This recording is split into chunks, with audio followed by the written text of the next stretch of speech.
When we talk about keeping stories interesting, do you ever have something happen to you like this morning or on their way to work and something interesting happens and you go and tell somebody?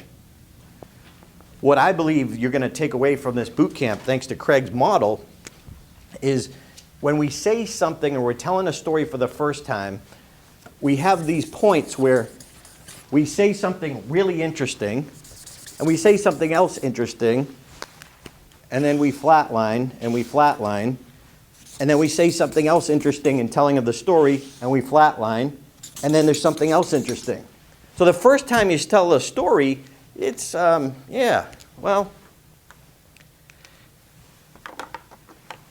it's kind of interesting, but then you find that you tell it again.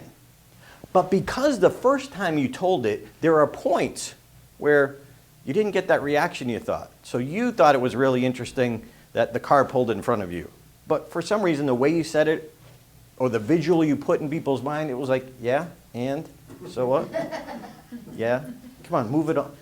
Advance the story. Get to the interesting part. So the more you tell it naturally, and this is also what Craig's talking about, like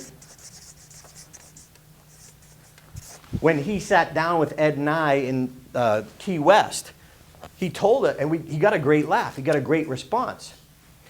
But then the next time later in the day, you get to work, and then you tell that same story again. Here's what happens is that you realize that really wasn't that interesting, so you kind of skip over that, and you tell it again, and you tell it later in the day, and you realize, you know what? It's just not getting a response. So whether it's over the phone and you can audibly hear somebody go, yeah, really? Wow. Okay, that's interesting. Or if you don't hear anything.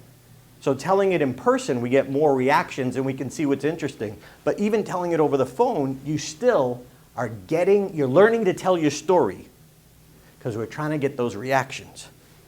And by the end of the day, not only do we lose the boring parts, but if you notice, you start exaggerating maybe, and some of your points become more dramatic.